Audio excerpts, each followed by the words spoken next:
1. They are kicking off a new era for the Mr. Arsenal podcast tonight, bringing you a new couple of hosts, a new panel, debuts left, right and centre.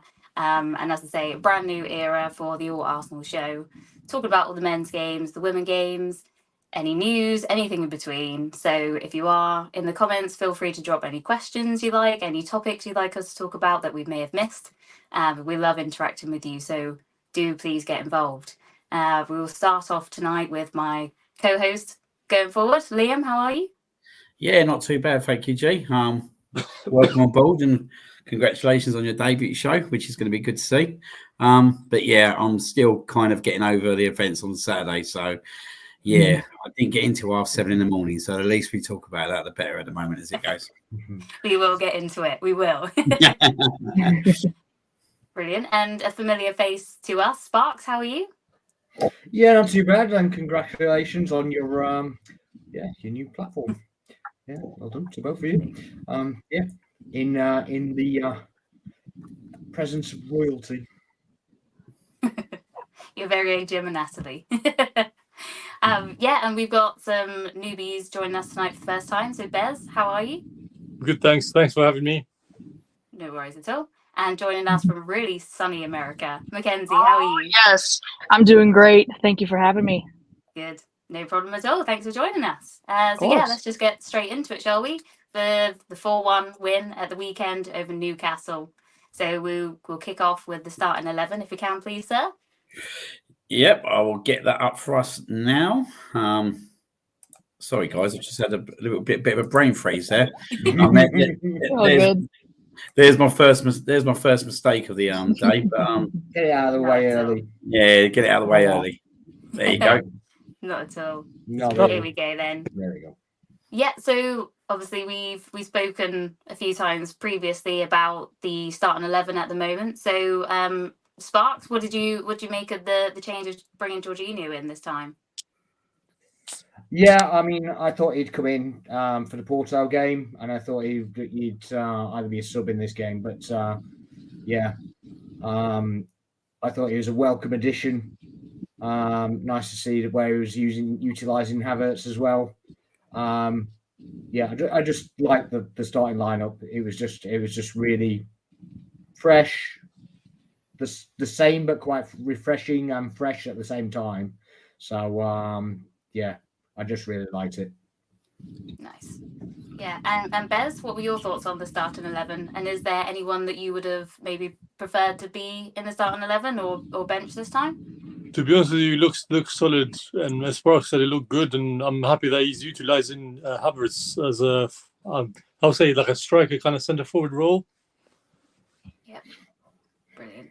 Mackenzie, any different thoughts from you? No, I absolutely loved it. Bringing in Jorginho was perfect. Like he said, I thought he would have come in against Porto, but Jorginho was unbelievable, as well as Havertz. Yeah, I think it was a welcome change, wasn't it? Yes. Yep. Brilliant. And sir, as you were there the other day, I want to talk a little bit about the atmosphere building up to the game. Obviously, we've got a cracking picture in the background that was taken just above the tunnel as all the players are stepping out onto the pitch. But what was it like sort of in the pub pre-game? Was there a different feeling towards it?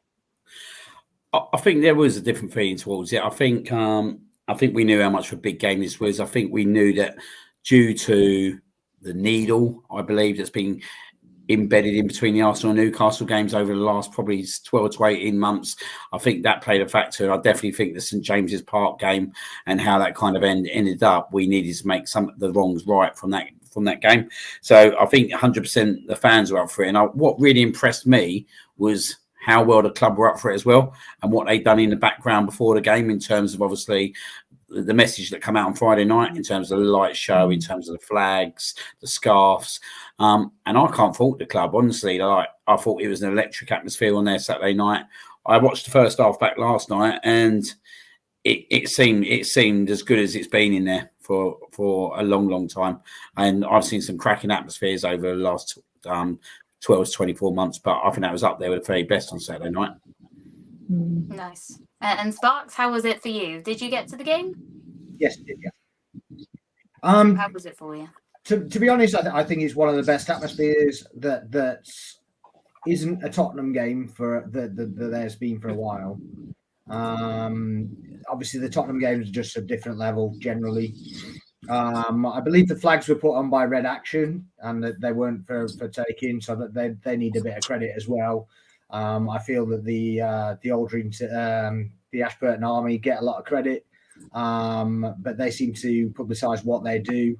I don't think really the other kind of supporters groups really get the credit when they do something, but I kind of feel that they're just quiet about it. They don't really say that they're involved. Maybe they should be a bit more outspoken about it. But yeah, I thought it was wicked. I normally sit down in the North Bank as well, so I was a bit good not that I wasn't part of that.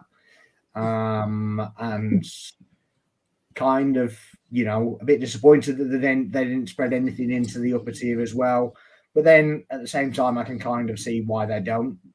Obviously, the TV cameras don't get up there and stuff, and it wasn't really about that. It's just about getting people just kind of invigorated and involved with the atmosphere. So, and I think he did his job perfectly. So, yeah, well done to the club, well done to Red Action, Ashburton Army, obviously Army as well, and yeah, every fan in the stadium, because I think it was an electric atmosphere. I really do. Yeah. It's brilliant, isn't it? And do you think maybe it's because they're maybe starting out putting these flags in smaller sections to see how it's perceived by the fans before they maybe think of expanding it throughout the stadium? Not necessarily. I think it's about money, and the supporters clubs have to fund it themselves. And I mean, I did see Red Action post that some of these things got taken home and whatnot, but I can understand how that happens as well, because they didn't really publicise that they weren't there for taking home. They didn't really publicise anything about it. They just literally just said there's going to be flags and scarves, and that's kind of it. So I think maybe a better job could be done about that.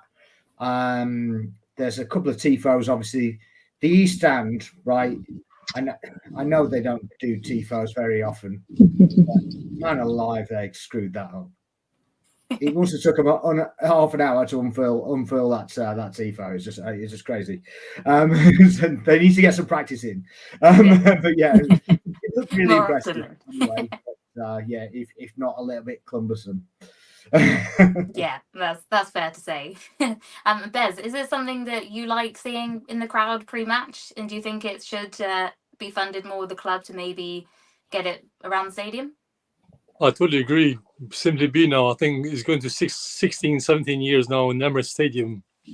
As the commentator said, I won't say names obviously for the sake of it right now, but as I said, surely now, since we settled on this new stadium, about time, we have to make it so hostile for the away team. Will be Newcastle, especially, as you guys said in the early moments, will be Tottenham.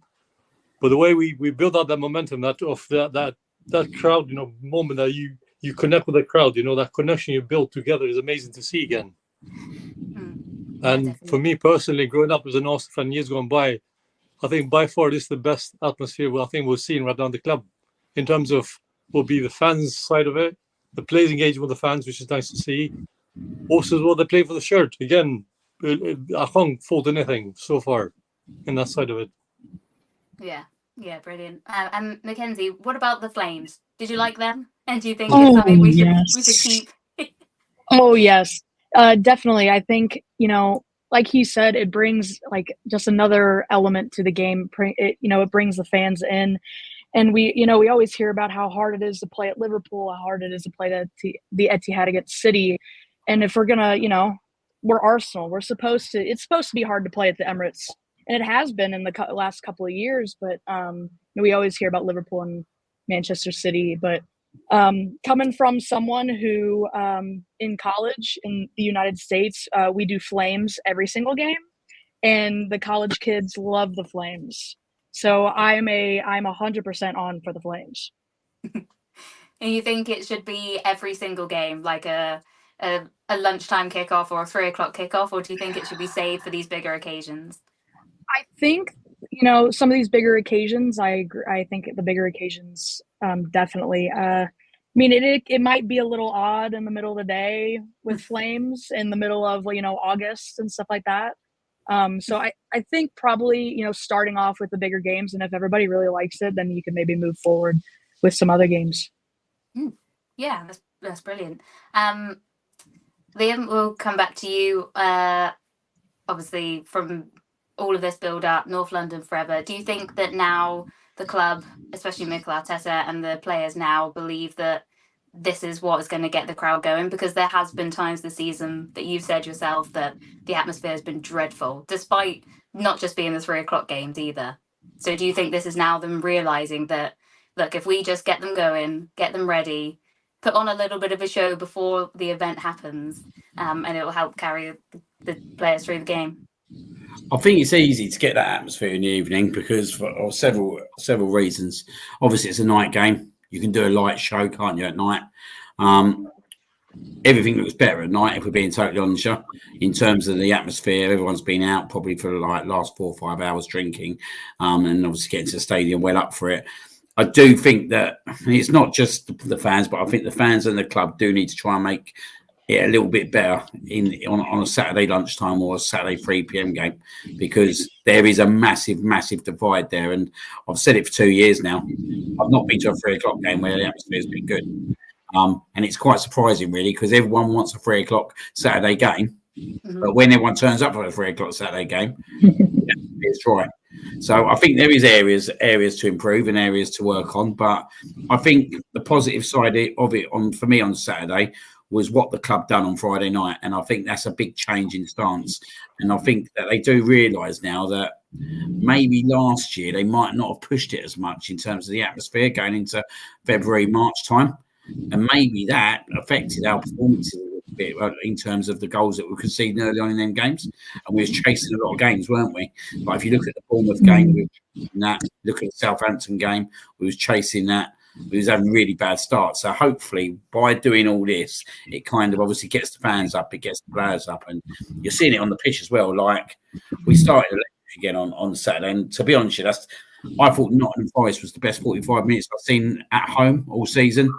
Yeah, that was better on the Saturday. Newcastle didn't get out their own half for the whole 45. They got out their half in about the 42nd minute. It was just literally one-way traffic, and I believe that stems from everything that happened before the game.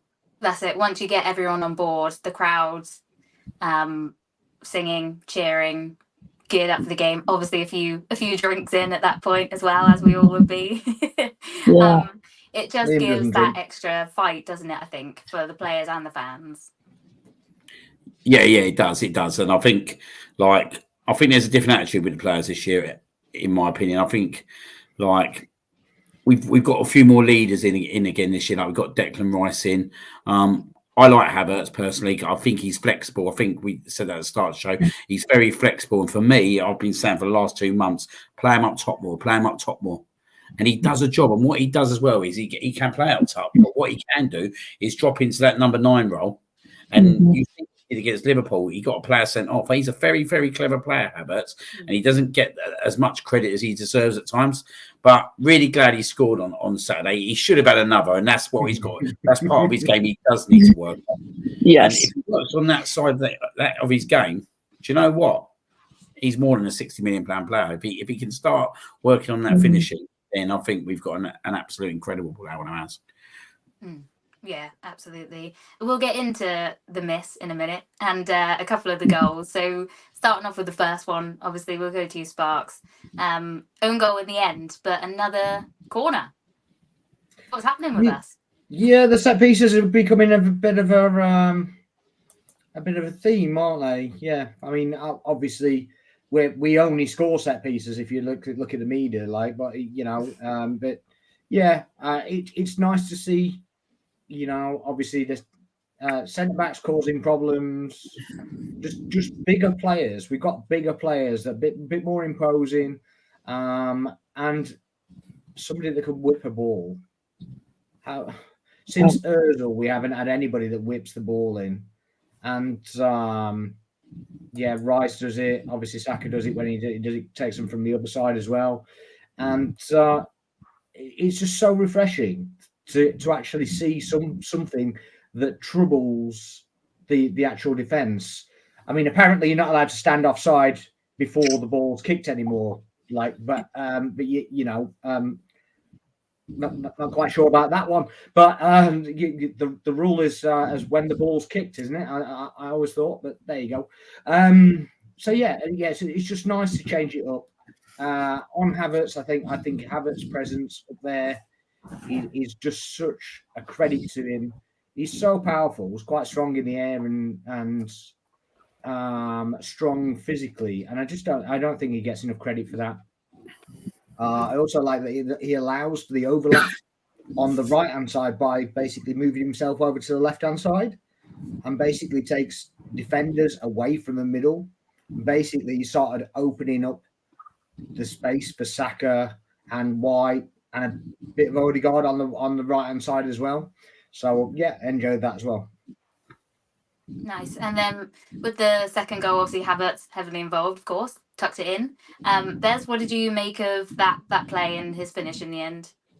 I think for me, despite I'm not here to slate anyone from the Newcastle game, but somehow I say Martin had a little bit of a quiet game, but the way he kept the ball in, and that doesn't get mentioned at all. So from the media side of it, the way he kept it in, they went around the player like a bit like a twirl, or something like ballerina doing like a 360 or something, and then he kept the ball and waits for Havertz, and then Havertz just like, you know what, just wait for me to get in the box, as you guys said, and he just got it in. And this that shows us simply this team has so much potential to be the final. The run was quite good as well, wasn't it? Oh, yes, yeah. It was Brilliant. It's funny interrupt.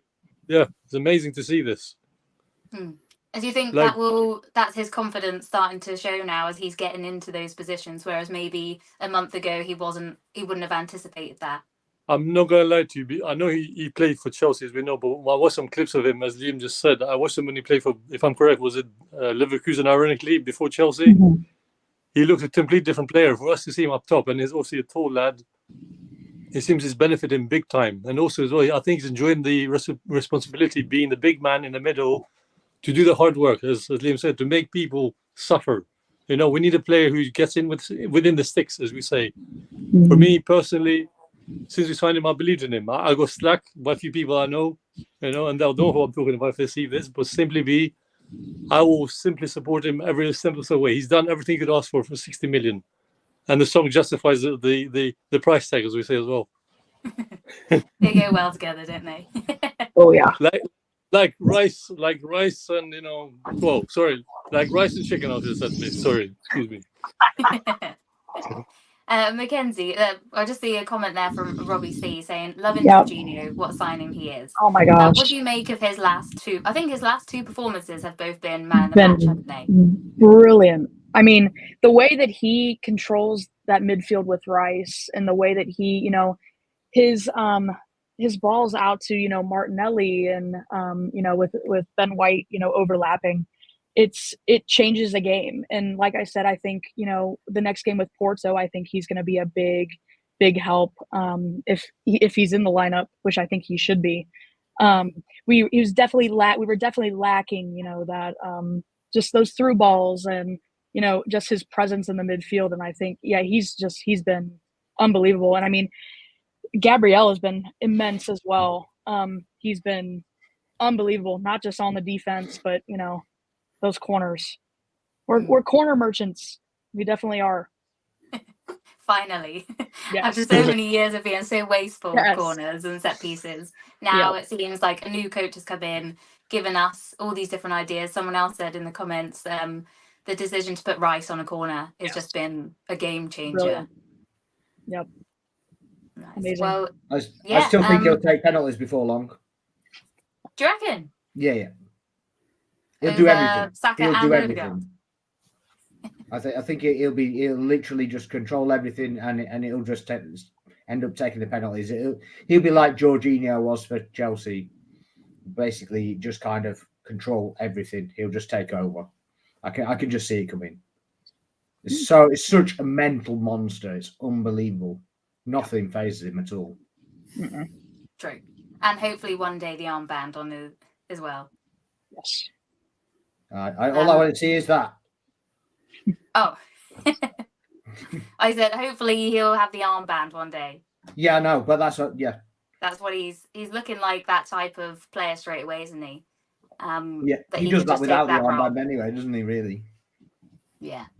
I think they all, in a way, they're all starting to find within themselves and in their little areas of the pitch that, especially in Yeah. defence now, Agree. for so many years, we've been so shaky and worrying about every attack coming at us. Whereas now, sometimes you can think, not sure, but we're looking more stable back there, aren't we? With and a more, like, once Timber comes back in as well, I think our back four would pretty much remain the same, all being well, through each game. Agree. Yeah, and until players come off anyway, and then the clean sheet's gone. Yeah. Yeah. That's the only downside to the game the other day, isn't it? Of having such a great performance, and albeit Joe Willock and a very good finish, to be fair. Can I say something about that, actually? We turn into a fan base that claps our players that left. I get that, right?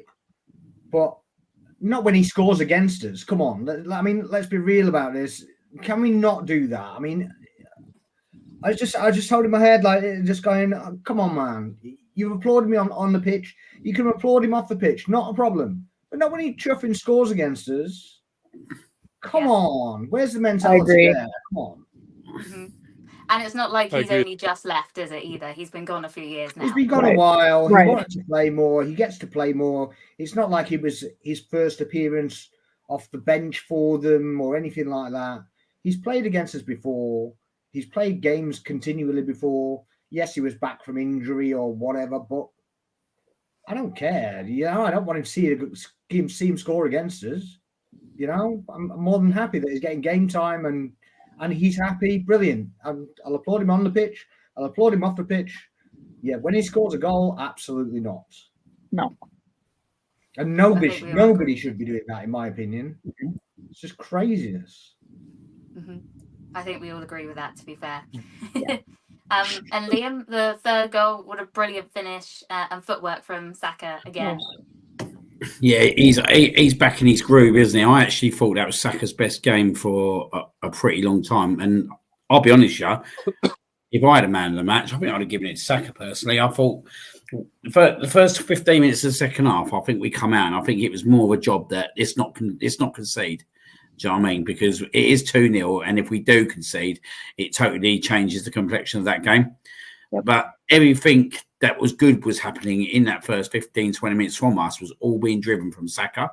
And he totally deserved the goal he got. And the goal he scored, only Saka scores it. Do you know what I mean? That's it. Only Saka scores that kind of goal.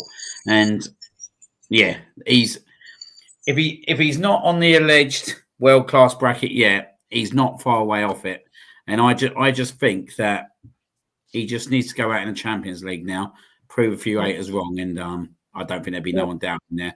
But yeah, it was an absolute great strike, and I do get why we take the players off, because if we don't take the players off and they get injured, then we start questioning Arteta, why are we keeping them on after 75 minutes and they get an injury. It was a bit of a crappy goal to concede. It was just out of nothing, really. I totally agree with you, Sparks. I couldn't believe it when FP were clapping him. What happens if we miss the title by one goal at the end of the season? Yeah, do you know what I mean? It's just insane. It's just insane. Yeah. It's just the mentality. It's like you want to be soft soaps or whatever. You know, what kind of and that doesn't that explain the quietness on a 3:00 Saturday afternoon game? You know, that kind of mentality. You know, get behind your team, support your team. Yep. If you want to clap them on, brilliant. If you want to clap them on, brilliant. I bet no one was clapping it. I bet no one was clapping when he crossed that ball back over at St James's Park. Do you know what I mean? No, absolutely not. Quite short when he admitted the ball was out. Yeah, quite short memories. You know, but shouldn't it be the opposite of clapping him? The fact that he admitted afterwards that the ball was out. Yeah, didn't even go to the referee and go, the ball was out, mate. Yeah. You know? Nah, but apart from that, I just think that we do need to take the players off. We do need to take the key players off, keep them fresh, keep them fit. Yep. Do you know what I mean? Like, we've got a nice 9-day luxury now in terms of obviously not having to play Sheffield United next Monday. And hopefully we can continue to get players back. Like Jesus was back on the bench on Saturday. Yep. Vieira's back on the bench Saturday. Thomas Partey allegedly is close to being back in the team. So I'm close as he is. allegedly. Whether he turns up, we don't know. But it's positive, isn't it? It's positive that it's like Sheffield United. If we go to Sheffield United and we're winning 3-4-0, don't bother being Gabriel Jesus on. Just keep him fresh, keep him ready, because we got big games coming up at the back end of March, early April, and we need all these guys firing on all four cylinders by the time that point happens, because then we're looking at fixtures: Man City away, do you know what I mean? Brighton away, Wolves away, Spurs away. There's some massive fixtures, and we need that. We need our full squad fit by that point. Yep, definitely. Yeah, Agree. and just going into the last goal of the game, for us, Kiwa getting his first goal, if you can claim it. Sparks, what did you make of that? And again, another corner. Yeah, I mean, I was this close to taking a video of that, and I didn't bother, and I was like, yeah, perfect. Yeah, I was just like, just rubbing it in. Yes, it would have been good timing, but no, it wasn't. But anyway, yeah, it is what it is. But did you manage to clap him when it was a deflection as well, wasn't it? It wasn't actually a very clean. It was off his arm or something, I think. Yeah. Was it off his arm, his shoulder?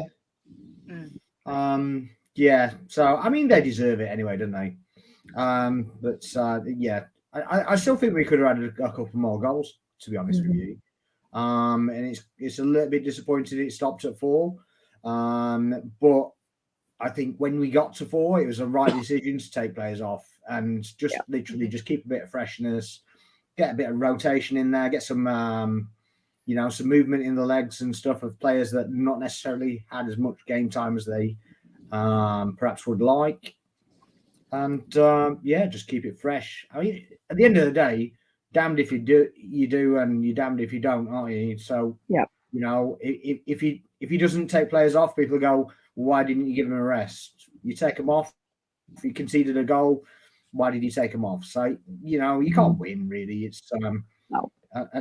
Unless you've got 2 top players for every single position, then you're never going to have that luxury. So it is what it is, and we had to do it really. But like I said, overall impressed with all the goals. Could have had a couple more, but at the end of the day, it was an easy day at the office, really. The other thing that I thought with the flags and stuff, maybe it was kind of a reflection on St. James's Park as well. Maybe that's kind of that they wanted to replicate something like that as well, because obviously they give out the plastic flags and whatever, and maybe it kind of stems from there as well. So maybe that's something that they kind of stole, I guess. If you use the Liverpool fans context, nobody else can use anything else that anybody else started. So maybe that was something, possibly. I don't know. That's a good point, actually, because I remember watching that game and thinking that there were flags everywhere, wasn't there, at St. James's Park? You thought, they don't do this every game, so why is it now? Why am I now seeing it for this game? So do you think it was a little bit of, well, that's worked for them to create a hostile atmosphere? Let's see if we can give it back to them. Do you think that's part of it, or do you think it is going to turn into something?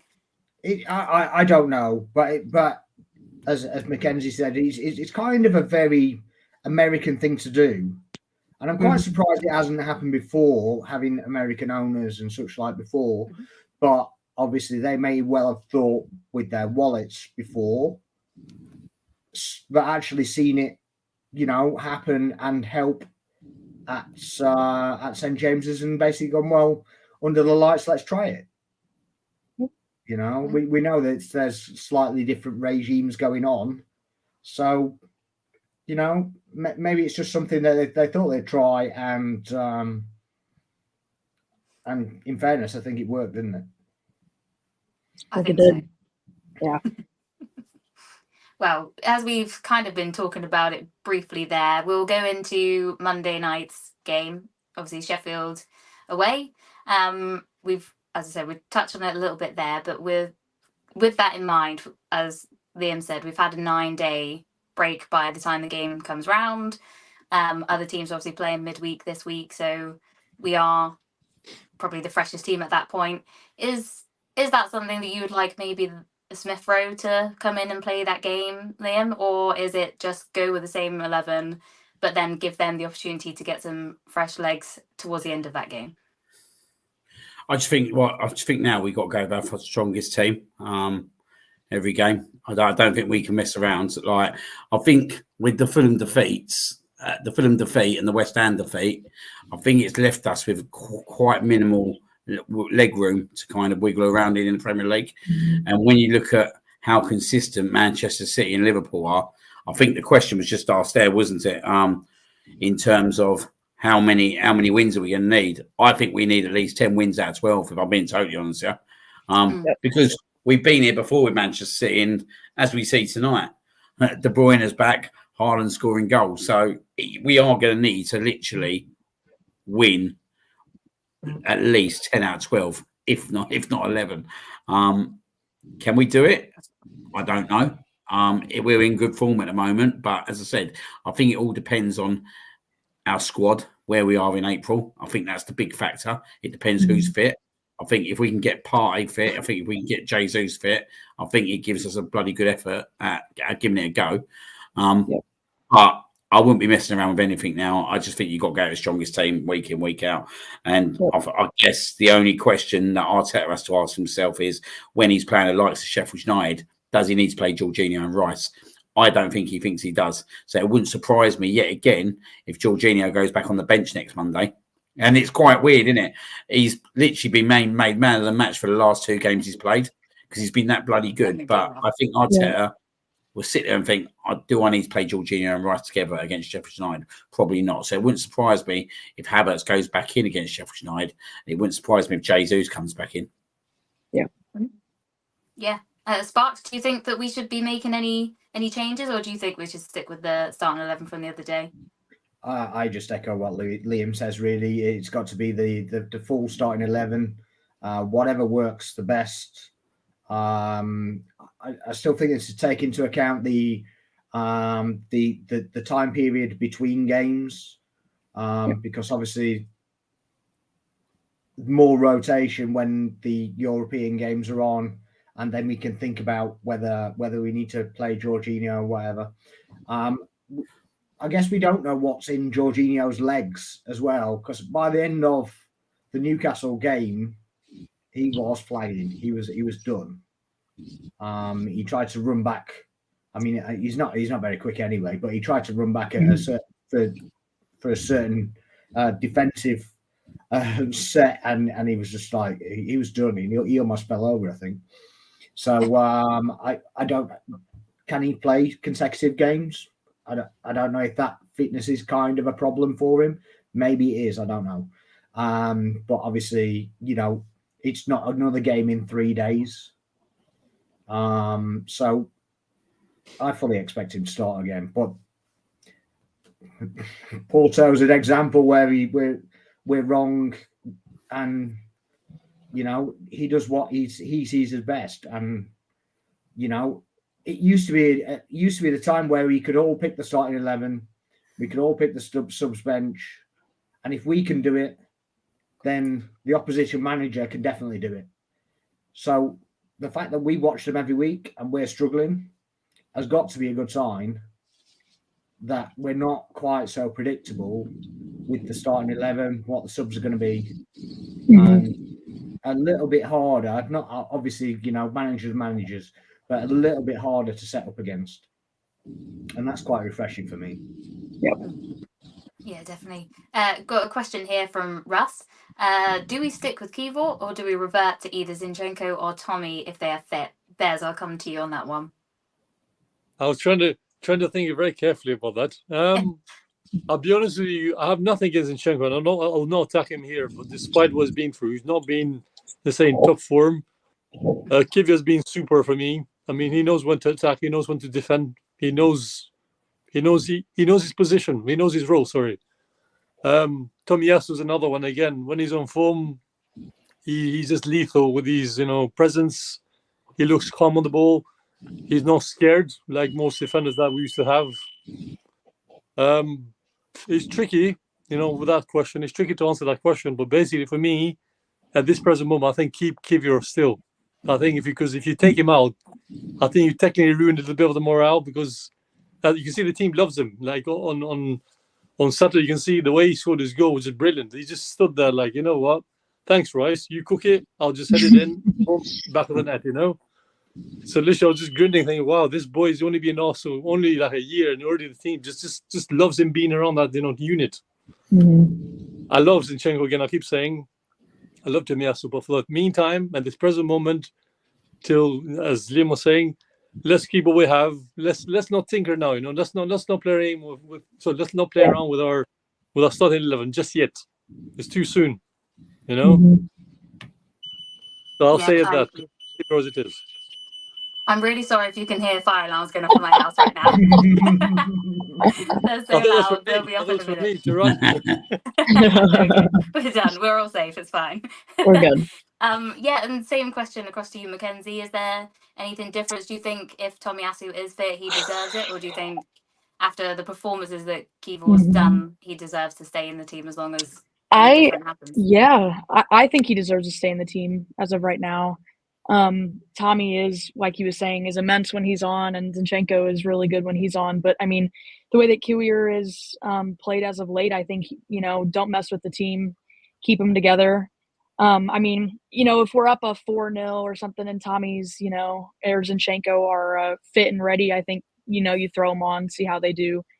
But I mean, we're in such a good position now that we've not been in of like, damn, we're going to have to there's really good players on the bench that are immense for us that we, you have to make those decisions. But I think we're in a really good spot for that as of right now. Evacuation. I don't even know what to say. They're the most sensitive alarms. I love Mackenzie's composure to the say one outside my room. Just to answer someone's that, cooking in the kitchen. They don't even get in the ground now. Yeah, they don't need to. They don't need to evacuate now. No. Sorry about that, guys. I know it's probably quite loud. All good. You are all good. Just thinking about obviously Monday night fixture as well, Liam. What do you make of it? Do you think that this is a game that probably could have been played a little bit sooner as well? However, we're the ones being shoved to the last fixture of the weekend. Yeah, it's we basically have to watch what everyone else does, don't we? So that can potentially put more pressure on us. But I suppose it is what it is. We have to play when we have to play at the end of the day.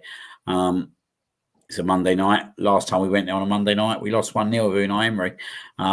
So we need to make some wrongs right again. That's the way I look at all these things. Make wrongs right. But you know what? It is what it is. I don't really tend to look at the fixture list too much anymore and worry about when everyone else is playing, because I actually trust this team at the moment that if people do their job, if teams do their jobs, that we'll be focused on the job in hand. Yeah. And look, I just look at our team at the moment and we're on fire in the Premier League. Absolute fire. There's no one's doing what we're doing in the Premier League at the moment, and I don't think no one's been doing what we've been doing for quite a while. In terms of it's not just battering teams, it's the style of football that we're playing as well. And we might fall short again this season, but if we do fall short this season, we've got another summer to look forward to, and the team's only going to get better and only going to get stronger because it's such a young age. So I'm really excited about the future, but obviously this season we need to go all the way. And when I mean all the way, not fall to pieces with 5-6 games to go. We need to try and take Man City and Liverpool to the very last game of the season and just see where it takes us. Exactly. And I think we've been these last season and a half, we've been ticking off the milestones, haven't we, of winning games or not losing games in a certain fashion at certain stadiums as well. So Sparks, just looking forward to future games coming up as well. Is it the likes of Spuds away, dare we say, or like Man City away, that we also need to. Those are obviously must-win games anyway for the bragging rights. But do you think now we're in that position where we can absolutely go, especially to the Etihad away, and not put in a performance like we did last year and give it to them and go all the way? I mean, that's a tough one to answer because we went to Everton away. We thought we broke that duck, and then we mess up at Fulham. So it's kind of a, you know, you get one back and give another one away. So it's a bit of a topsy turvy, isn't it? But the best thing we can do is give them a game. Hopefully, we win there. If we can't, then at least get a draw there. I would have thought, and at least if we can't do that, give them a game, and you know, let them know that they've been in the game. Just basically put them under pressure, and why not? Why can't we do it? Because you know, at the end of the day, we've changed the whole. Arteta's changed it. We haven't changed it, but he changed the whole situation where, you know, we couldn't buy a result against the top side. You know, they were all landing in zeros, and now all of a sudden we go there. We go into Etihad and going, well, can we win it? You know, and it wouldn't even have crossed our minds 2 years ago that we could go to Etihad and win, go to Anfield and win. You know, so we just need to take every single game as serious as the last, and just go for 3 points. Just go for the 3 points every single time. Not play casually like we did in the Porto game. Play on the front foot, and we'll get our rewards. Hopefully, you know. It seems as well that you know you rely on a little bit of luck. And if you're on the back foot all the time, if you're trying to defend a situation, you kind of get less luck. You almost earn it if you're on the front foot. If that kind of makes sense.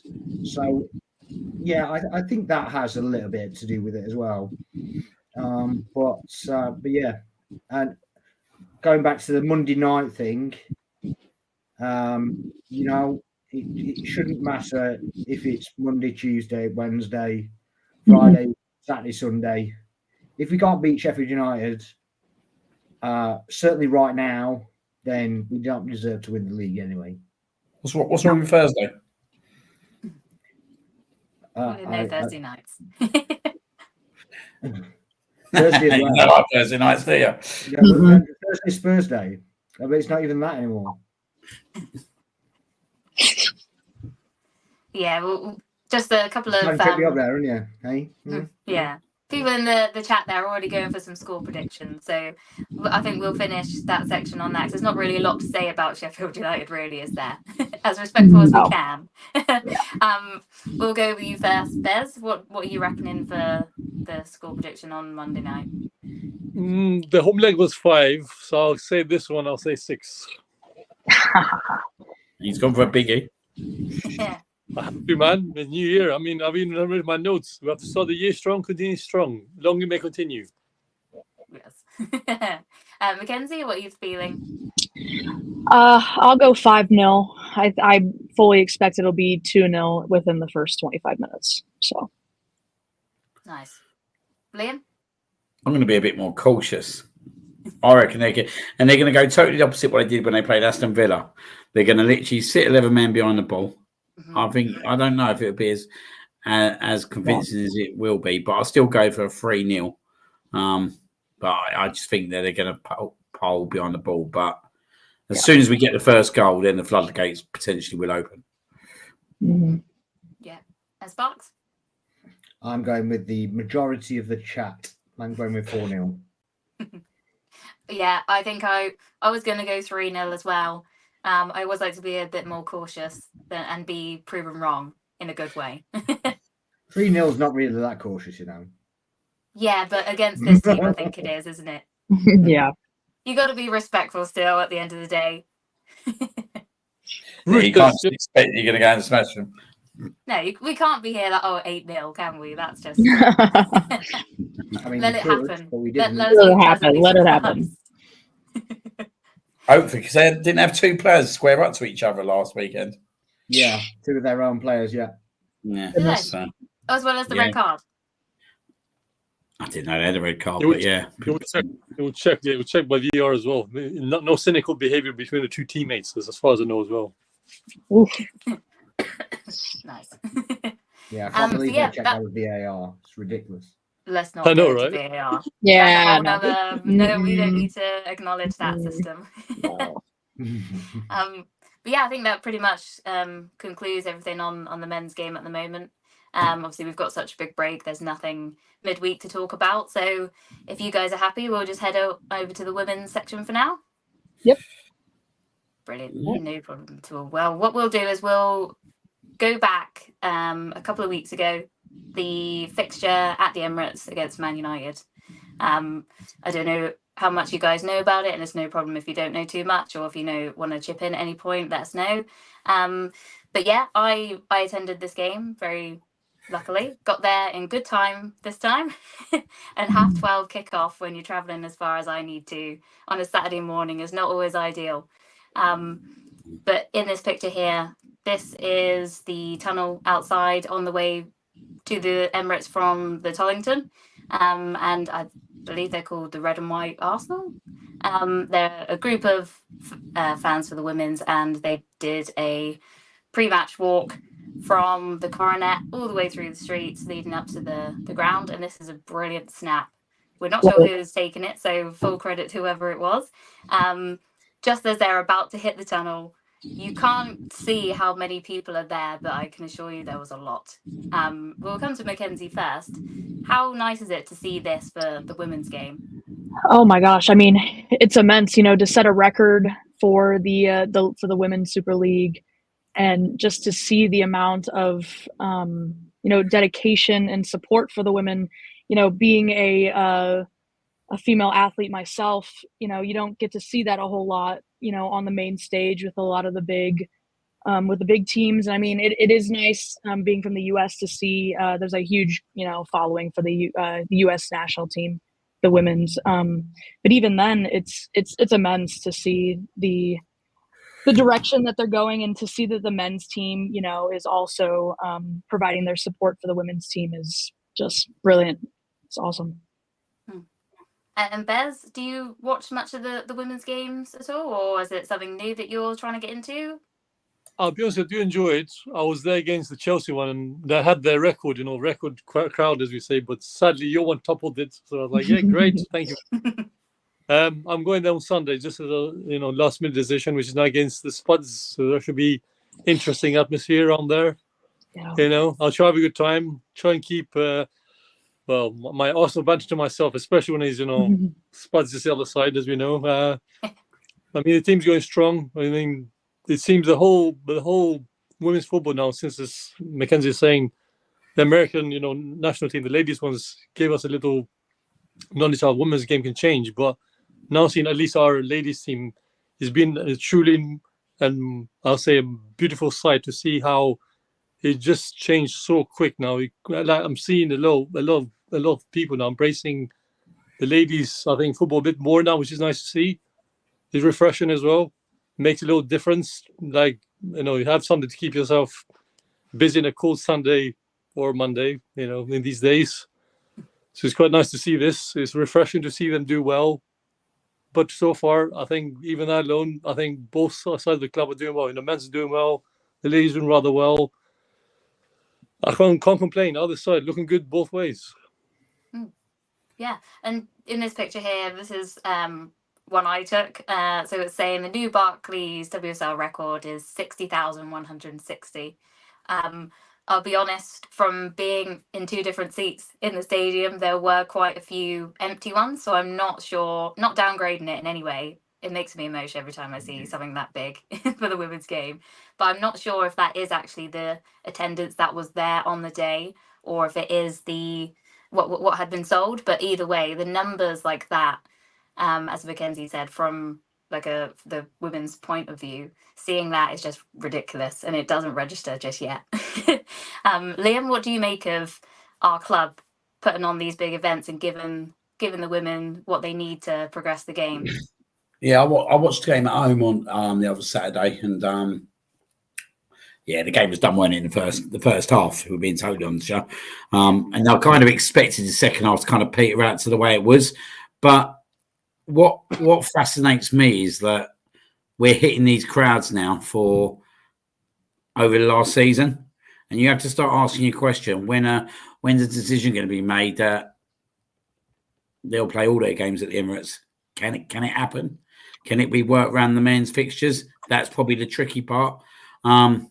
But it's unbelievable that the crowds that it's putting in now, and Arsenal lead the way in terms of that. They've done so much work behind the scenes, and obviously offering up the Emirates to the ladies team, and rightly so, in terms of the team that we're kind of creating now. And if I'm being totally honest, I think we're underachieving this year, but I'm not 100% with that. I think the manager, I'm not sure on him still totally, but there has been a lot of injuries this year that they obviously created from the back end of last season, which you can kind of obviously understand. But I think next year potentially for the ladies team and the men's team, it's going to be absolutely massive. And I just want to see them play at the Emirates much, much more. And if they can play many more games at the Emirates, then so be it. Like, it was just a massive shame this year what happened with the Champions League, because going out so early to Paris was obviously a massive. It was a massive hiccup, weren't it, in terms of obviously where we want to be and what we want to do. And there would have been some absolutely great days and evenings there again, just like there was last year.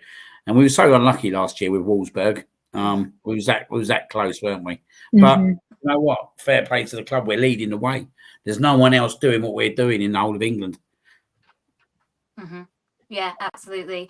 I might be wrong when I say this, but I think the aim of the club from earlier this season, I think they want to have almost all of the women's games at the Emirates by 2025, which, when you think about it now, is not that far away. I'll be honest, I don't know how possible that is, purely for fixtures, because they're not necessarily going to take in that the women's fixtures to account, I don't feel, when they're doing the men's fixtures, to make sure that they can work. But I think if Arsenal, like this year, they committed to 5 games at the Emirates, which is an increase on 2 from last year. And they have already come out to put another one against Leicester in April. So that's an extra fixture there. It's obviously worked well with whatever's happening with the men's, whether that's international or an away game at that point, I'm not sure. But it just shows that they're not just saying these things. It's like, yeah, we'll give you a few games here and there. They're actively seeing the progress it's making and making the decision to actually, do you know what? That will work. Let's put that there now. Let's not wait till next year to maybe have 6 or 7 games. Let's do it now. So it sparks from sort of like the outside, more of an outside view on the women's game. What do you make of when you see pictures like this with the women's game being held at the Emirates? I think it's fantastic. I think it's a really good. It's credit to the club. It's credit to everybody that follows them.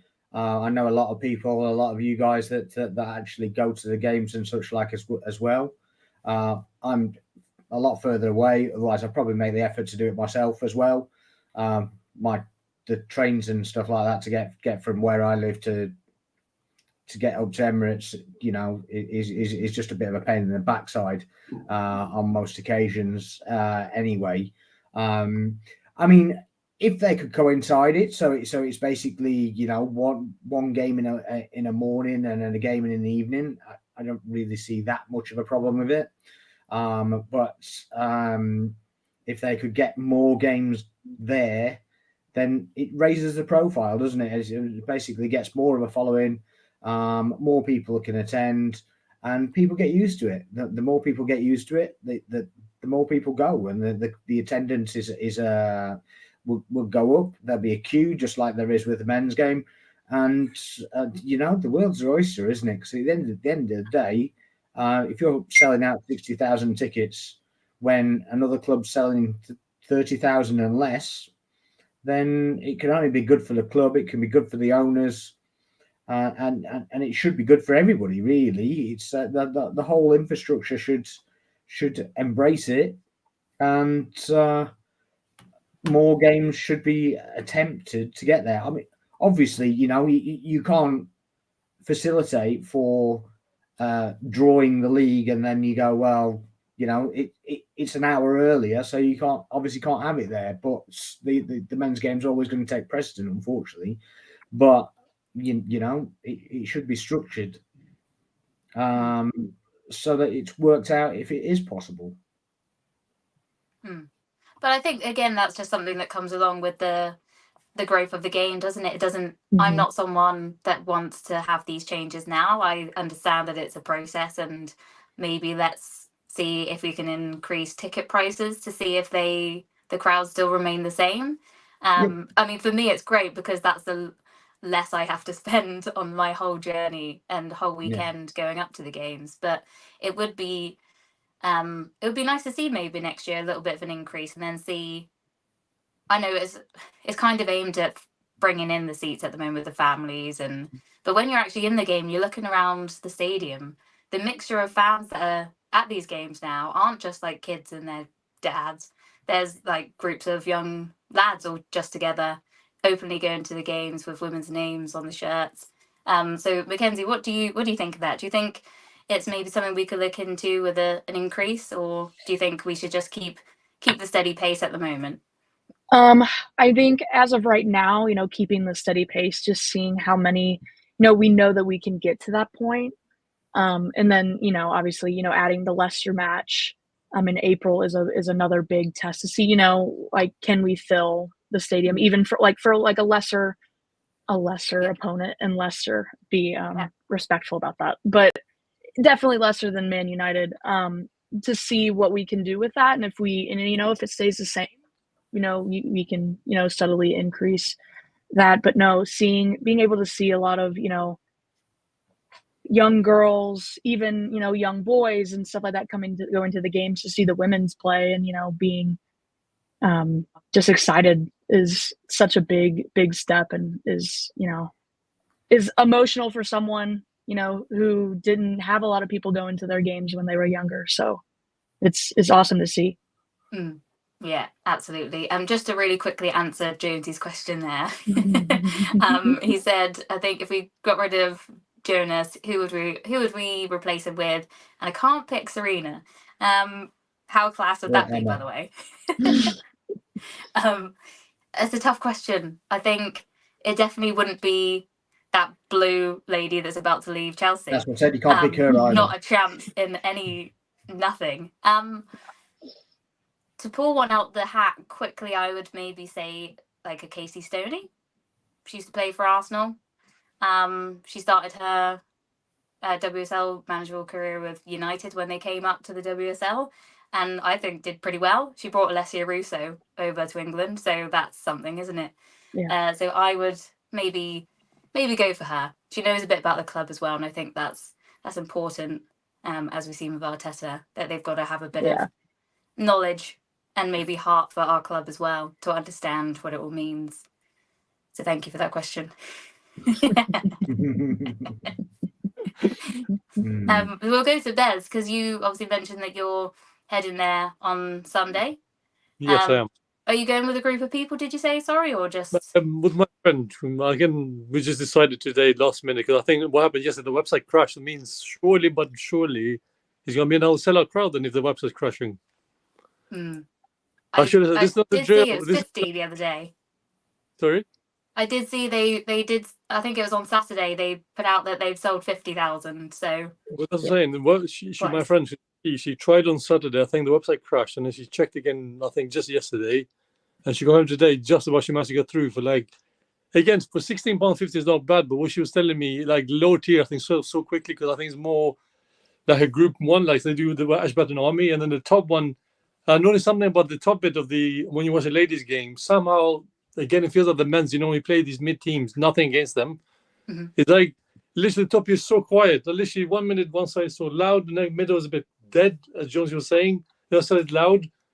And also the bottom part is like loud, and you feel like, but that's how it should be. When you want to sing, you sing. Not be like, oh, judged or frowned upon, or why are you singing? But if you go to a football match, you want to have a voice to enjoy yourself, to make sure your team is doing well, but to feel part of it. People forget, again, I'm not attacking other clubs at this moment. I'm not here for that right now. But simply be, right now, as I put in my thing tonight, I feel there's a feel-good factor at the Arsenal again. For a long time, I've not seen this. Last year was great. But this moment, the ladies are doing rather well. The men's are doing well. The juniors as well. No one's saying about the juniors coming up as well. They're doing great. The England ladies team is doing well, And it was great to see that both, well, all around we're doing well, It's a great sight. And I'm happy to see that the club knows now what to do.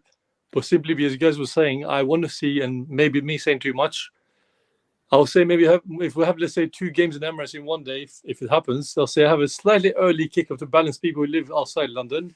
So we have, let's say, the men's in the early afternoon, the ladies a bit later, and then vice versa. So you have the ladies in the afternoon, and you have the men's a bit later on, but not too late. So then it doesn't affect people who live outside, the city. Yeah. And it makes it a bit unfair on you guys who come from far away, because we need to say yourself who lives far away from the club. Same as Sparks as well, that's a bit far away. Or someone like Mackenzie who comes over from across the Atlantic. Like, accommodate the fans who make you who you are, Don't just have these plastic, let's say Arabs who just pay millions and thousands, just shove them in and say, look, there you are. You're not a fan for the day. But that's not what I want to see. I want to see a genuine person who loves the club, as the NA says, Just love each other as one, Let's keep it going. And I'm sure you'll get better, and I will from the looks of it. Yeah. Thomas, I completely agree with that. She was unbelievable at the World Cup. And also just to very quickly say an absolute no to what Mark said. Mackenzie, I'm sure you're on my same page there. Yes, we don't need anyone from the Spanish Federation. Thank you very much. No, we don't. We do not need that at all. We're changing for the good. I want more we don't need to bring that back down. And Liam, I was reading something the other day, which I thought would be an interesting topic as well, is these games, albeit they might be a cheaper amount of ticket, but the amount of people that then turn up, go into the club shop, will be buying shirts for their kids or whatever, buying drinks in the ground, buying food in the ground, and in the, obviously, pubs and bars locally as well. This is all extra income for the club that wouldn't have happened a few years ago. Do you see it as that? Sometimes we have the concerts during the summer, don't we, that give a bit of extra revenue. But is this something that they can really bring in to benefit the whole club as well? Well, in my opinion, whatever they bring into the club for ladies' football needs to be invested into the ladies' football. Do you know what I mean? Like, whatever the men bring in gets invested through there, first and foremost. Surely it calculates Mary Earp signing for Arsenal in the summer, right? I think that's gone now, unfortunately. But when you start looking at that kind of signing, that's probably the kind of signing that we need to do again, like the Russo kind of signing last year. And when I start looking at it from our perspective, why would a player not want to come play for Arsenal when they're going to play in the Emirates Stadium for such a volume amount of games each season? Like, I don't see why a player would want to go anywhere else. Like, Emma Hayes is leaving Chelsea this summer, so that would be an interesting turnaround in terms of what will happen with Chelsea. Because we all hate her, but she's bloody performed so well for Chelsea over the last amount of years for whatever reason. So that's going to have a big dip. So like next year, I think Chelsea will struggle quite a bit without her there. So I look at what we're doing. I look that we're bringing like the fans into the stadium. We're smashed the record again. Like you said, we've got all the income coming in. We've got all the merchandising. I bet the club shops rammed out every match day in terms of everyone getting their Russo tops. Do you know what I mean? The Beth Mead tops, the Williamson tops. It's only positive, isn't it? It's only positive. And surely if you're a player looking from the outside in, you're quite envious. like seeing these girls playing in front of 60,000 stadiums. So I sit there and I think, why can't we sign the very best players in the world? We should be able to sign. We should be up there with the very best, with the Leons, the Barcelonas, that these young talented women will want to come and play for us. Why not? Why not? I just don't see why they would want to go anywhere else at the moment. And French, and French as well. Don't forget. Sorry, and French. Yeah. But do you know what I mean? It's so good what's happening in the club, and it was so good that we pulled out that blockbuster signing. And I know we got on a free transfer, but she could have gone anywhere at that point, Russo, and we got her into the club. And I think that's what we need to do season in, season out now. And I believe we can do that because we've got the facilities to do that, but we've got the whole infrastructure around it. And what the guys are doing before the games, with their marches again, the amount of passion that's obviously shown through that is absolutely incredible. I just think everyone's doing an incredible job, and even the likes like yourself, G, like you travelled all the way from down right at the bottom of Southwest to come to these games, and that's what people are doing now. People are coming long way to come and see it. Like Mackenzie, if you come over to England, and Arsenal women are playing at home, you want to go to that game, don't you? Yep. Mm-hmm. And that's what they're doing. That's what they're doing, and it's absolutely superb. And just keep it going, keep going to the games, keep the passion, and I'm sure everything else will come with it. Absolutely. Hopefully, a cup along the process. So I think as well, you mentioned the Champions League earlier, but when you obviously don't want to go out at that stage. That's not embarrassing, but it's not ideal. But I don't know, like for Sparks, I'm not sure if he knows that those qualifying games were about 2 or 3 weeks after the World Cup had just finished in Australia, and then they're having to obviously at this point we'd only had Lotte Wubben-Moy over there due to injuries, of course, and Russo was on her way to join Arsenal at that point, so she's not played with any of them at that stage. And then we're going into these, I think, do we play 3 games to even get to the qualifying game? I think so. Yeah.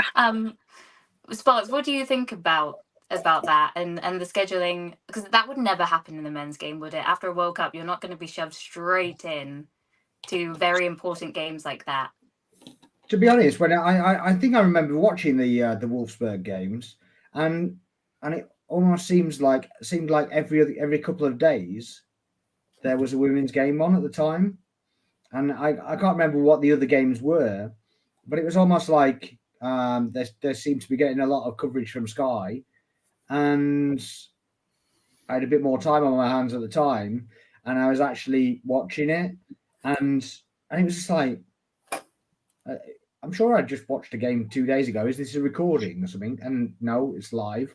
I'm just like, surely not. And it was crazy. I thought it was just like, you'd never get that with the men's game. It was literally 48 hours. I mean, all right, you get the odd one that's 48 hours, but it was almost like there was one game, 48 hours as another game, 48 hours as another, and it's just crazy. And you're like, well, there's no wonder there's injuries. Yeah. So it was just a bit mental, and some of the structuring really needs a bit of work, I think. So if you just try to shoehorn it in, unfortunately, again, you've probably got broadcasters that are doing the same thing, where they just don't give a crap. They didn't have anything else to show, so they kind of shoehorn everything in, and they just go, well, suck it up. We're paying you for it, so you'll play when we say you play. Obviously, they don't get that same kind of liberty with the Champions League. It's like whenever UEFA say it is, but with the actual league games, it's a bit of a lottery, I suppose. Yeah. A good comment there from Catherine saying the whole shit show of teams having to play during the Olympics when they are not in the Olympics is mind blowing. I think as well from our point of view, we've just been qualifying for it, but we don't go as England. We go as Team GB, but we Yeah. have to qualify as the separate nations. That's insane. Yeah, it's a So, joke. like, are the USA taking a team? Yeah. Yeah, Yes. because sometimes they So- do and sometimes they don't they? Like the men's aren't putting a team forward this right. time. I think with the US, ever since I've been born, I think they've taken a team to the to the Olympics every single year. I think the women, just because the women have been insane ever since I was born, even though they're kind of taking a little step down at the moment. But I think they've taken an Olympic team almost every year because they have a chance to win it every year for the women. But yeah, the men, I think the men's kind of, I can't remember. The men's we kind of put more That's the stock same in the with us. women's team as of right now than the men's team. So Yeah, it's a bit odd here, isn't it, guys? Because the men's don't really, or they do, but they weren't Premier League footballers, were they? I think, was it the London Olympics we last did a men's team? It was. But it was just Championship footballers or something, wasn't it? no If I offense to remember- the Championship, but yeah, it's a bit of a strange one. But of course, we haven't qualified. Serena would have been our manager, which would have been great to have seen. And then a mixture of obviously some Arsenal players from other nations within the UK as well. But yeah, that ship's passed, unfortunately. Another one here from Catherine. What are your thoughts on the changing of the Champions League for the women and potential Europa League? What do you think, Liam? Well, I think you need to grow the game, but you need to grow it at a good pace. You know what I mean? Like, you can't just expect the women's game to just turn into the men's game overnight. Do you know what I mean? Yeah. And it has been gradual. It's been like over the last 5 to 10 years. Obviously, we've seen the growth. I always remember working with a guy. I was working in Sainsbury's at the time. It was only about 10, 12 years ago. It might not even been that. And he used to go to all the Arsenal games. And I think at the time there was probably about 100 supporters that used to go there to the games and all that. And then when you see what they're doing now to 10, 15 years ago, it's incredible. Obviously, if you build a Europa League, not against it whatsoever, because it might give the ladies experience going out into Europe and playing different Europa Cup teams, which is good. But obviously, the revenue needs to be there as well, doesn't it? There needs to be the revenue. And there needs to be obviously the interest as well, and the TVs need to get involved in it as well, and everything, don't they? So I think there's a lot of things that need to be worked out to kind of make it work. But I can't see why not in the future why we can't have a potential Europa League. But if we do, then I think it's about the money side. It needs to bring the money into the clubs and walk out to go away into Europe and all that kind of stuff. So it needs to be able to support them, but help them make more revenue from it. Yeah, and again, it'd be nice to then have something to fall back on if the qualification didn't go as well. Like for before this actual season even kicked off, we're already out of Europe, so it was a bit like gut wrenching at the time, wasn't it, Mackenzie? What do you think about that? And do you think that's the path that we should be striving towards for the European game? Yeah, I mean, like he was saying, the growth has to be gradual. You can't just, throw away, oh, we're going to start a Europa League, just kind of with the way that the women's league is going at the moment. We just don't have enough of those, those like lower end teams that'll, bring revenue to those teams. But I do agree in the next couple of years with the growth that they're on, I think that could be a pretty good decision, I think, to make. But yeah, like, not with the season not even starting yet and you're already out, it's kind of like a gut punch. And it goes hand in hand with the scheduling. Like we don't need to have the women coming back 2 weeks after the World Cup and having to play. And then, not having Beth Mead, not having Miedema, not having, hardly anybody. Russo isn't even in the club yet. So, I mean, I think like you said, for next year for both the women and the men's, I think there's a very realistic chance for both the men and the women to to do rather well in the Champions League and the Premier League and the Women's Super League. So, can I just say something, Catherine? I just thought this myself, and Catherine's hit on the head for me. I think that is literally it. The top league only has 12 teams, and I think what we do need to do is grow our leagues first. I was literally about to say that, and she just hit it on the forehead. I think we need to grow the leagues first, and that's the problem, isn't it? You need quite a lot of the leagues to do exactly the same. Yeah. Well, agree. We've got 12, haven't we? So, and you are slowly starting to see the lower teams progressing. Unfortunately, a few seasons ago, you would see quite bigger score lines, a bit more frequent. And when you're trying to advocate for the women's game, to see those high score lines, especially with England, sometimes we had a 20-0 in international, which is, as a player as well, being on both sides of that, it's not great for anyone. And it's not great for the advert of the game. But I think now the WSL is becoming more competitive. And the names that is bringing in to this league, not just for the top clubs either. They're signing for like West Ham. We've got a couple of Katrina Gorey from Australia, who's like their centre mid, and is amazing. And she's signed for West Ham. You think, wow, okay, that's a pretty good signing. A really good signing as well, Arsenal related. I want to get your thoughts on it, Mackenzie. But Emily Fox. Oh my gosh. With me seeing like a couple of years ago, Tobin Heath signing with them, being the proud American that I am, to see my, to see some of our women, join a club like Arsenal is always, a good thing. But then the one thing that like Heath didn't do, she didn't really get on the field. She was injured, kind of older in her career. But to see Emily Fox, someone who's young, who's starting to make her rise in the U.S. national team, it's awesome to see her get on the field, get on the pitch, and perform the way that she did. A couple matches ago, I can't remember which game it was, but she was unbelievable.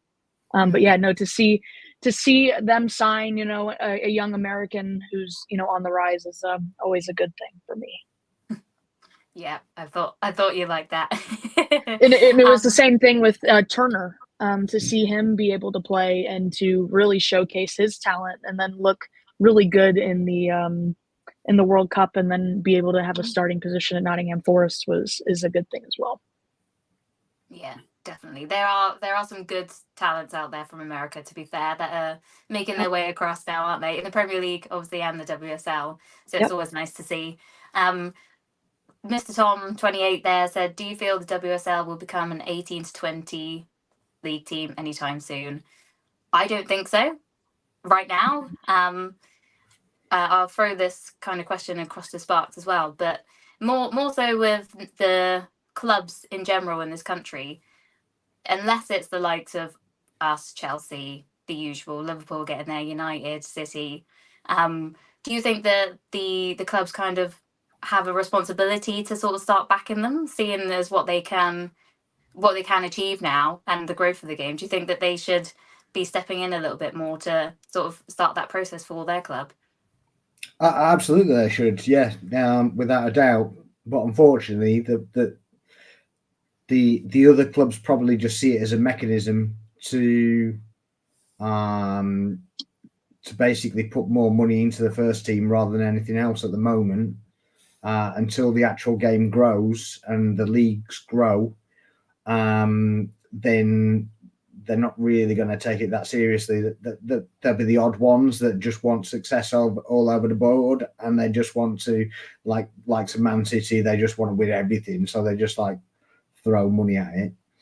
But I still have a little bit of reservation on me that they still do that for the men's game as well, to kind of filter a bit of money, a bit of revenue through. But yeah, I mean, the Europa League thing is interesting, but it just doesn't seem big enough for that. Certainly not at the moment. It definitely needs to develop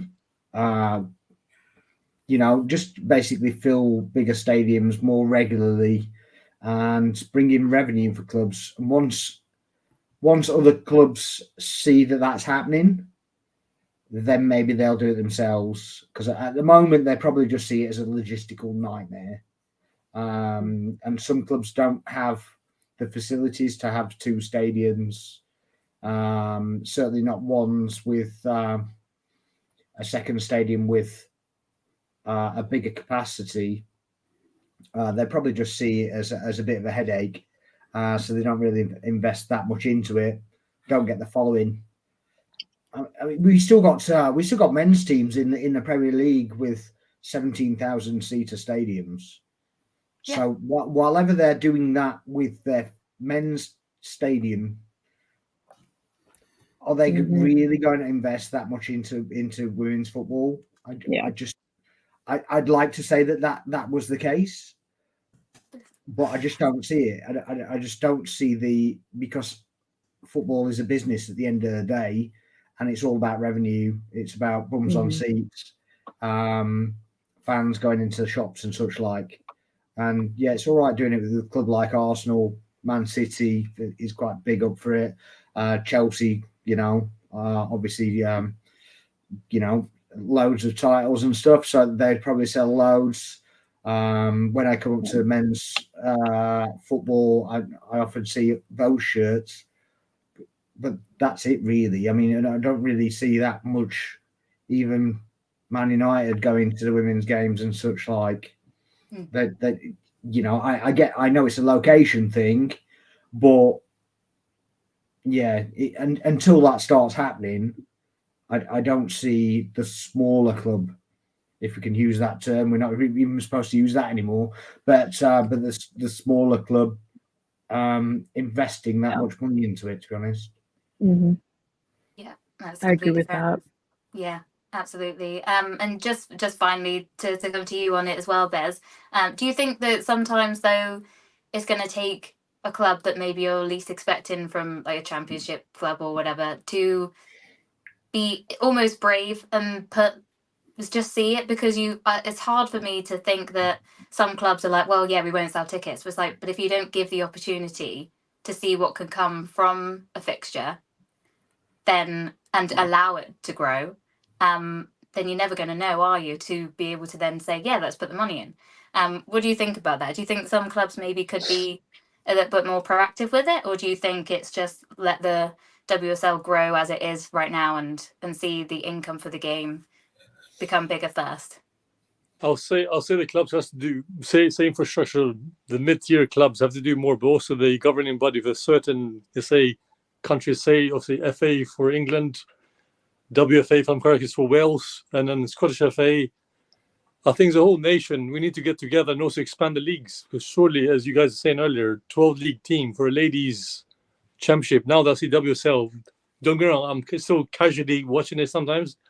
Surely expanded, why now you want to like almost shoot yourself in the foot?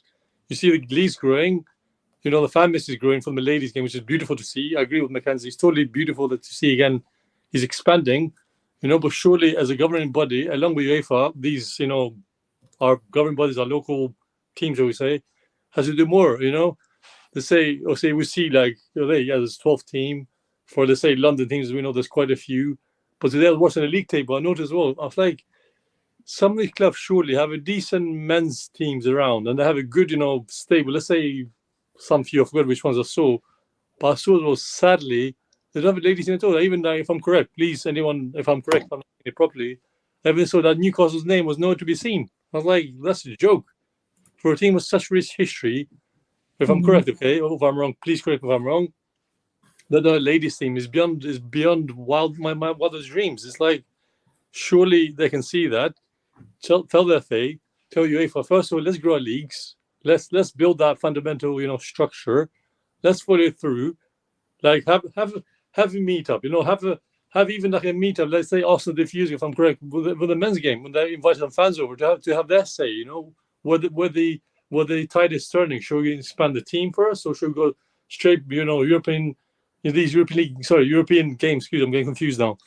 And basically, all I want is basically to have a good sense of communication when it comes to the ladies' game. Surely it's growing, yes. Expand it first, yes. Let's not get too far ahead of ourselves. Us as, I'm saying fans, but us as teams. But surely, communication is needed because simply I feel like you're making them feel pressured, as you guys were saying. You have a Champions League game just straight off a World Cup. In what this day and age does this happen now? Surely they need some respite. They need at least a week, maximum a week to recover. No, the ladies, the Lionesses, excuse me, the Lionesses did so well to that point to reach that final, and the way it happened was so great to see. And yet they come here, oh, no chance to recover. You know what? This is from straight in European Championship type of game. And the girls were not even ready for it. You can see, sadly, our ladies team was not even ready because half of our team basically was just in the Euros thinking, World Cup. And also time difference didn't even help. The media side, the English media doesn't have a good habit, or British media, sadly, doesn't have a good habit of even supporting them when it's, going against tough. And when it's good times, as we know, everything is roses. But sadly, I think, more has to be done. Yeah, really good points there.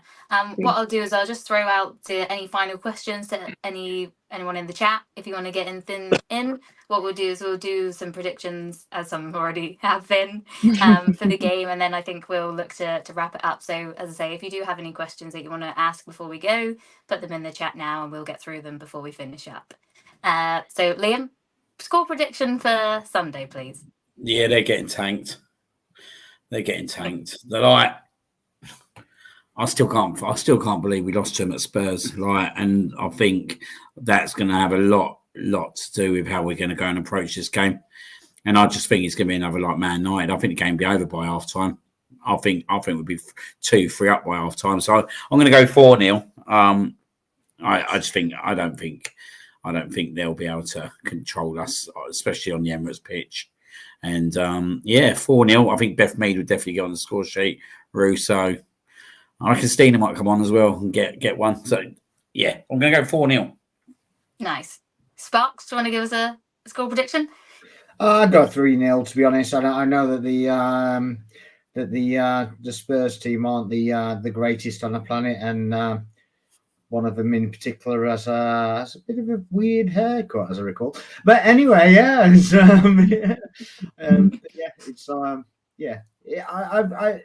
they're just mediocre, aren't they? With Spurs in general, doesn't have to be women's game. It's just any game. Anything. Really, they're just mediocre.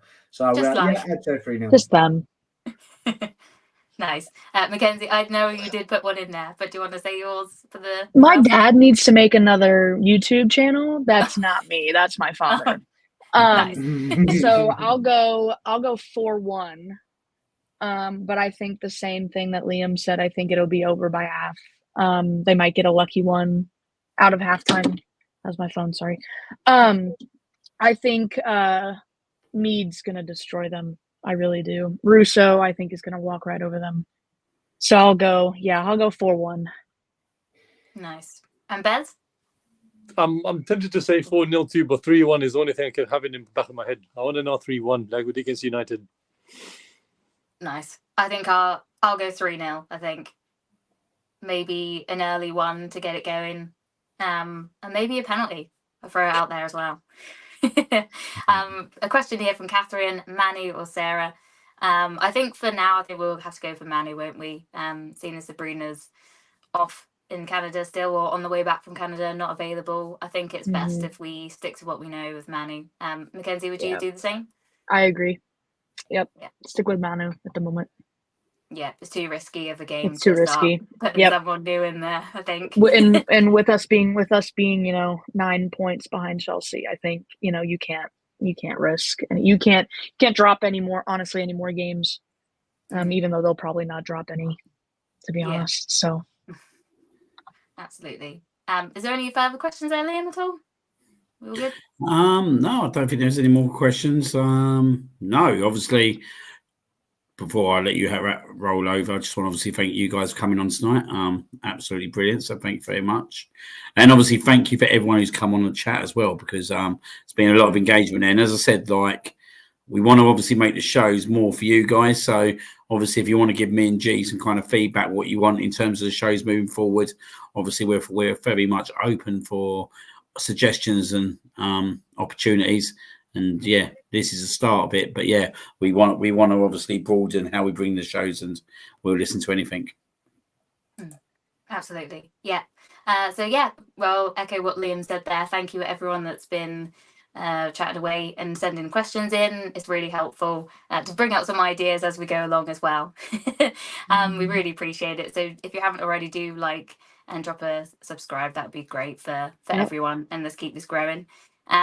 Of course, co-host Liam, thank you for our first show. No, congratulations. Awesome. Well done. Well done to yourself. You've run it all yourself. Absolutely superb. Brilliant. No problem. Sparks, thank you for joining us. Happy to be part of it. Your first show. Many more to come, I'm sure. Mackenzie, thank you so much for joining us as well. Of course. Thank you for having me. It was awesome. Thank you. And Bez, thank you for joining us. It's a pleasure to be around you guys with this positive attitude as well. Helps everyone. Yeah. That's Let's it. keep That's it what we going. like to hear. It's good to get off X sometimes, hearing It's good. all the pessimism. And talk to real people. Yes. And there we go. Yeah, so we will be back next Tuesday, same time. As Liam said, do get any questions or feedback to us via X or via here. It's no problem at all. We look forward to seeing you next week, and we'll finish with Jonesy's question. What do you think of Tottenham? Tottenham is shit. Shit. Shite. Oh, that's shite. You know it.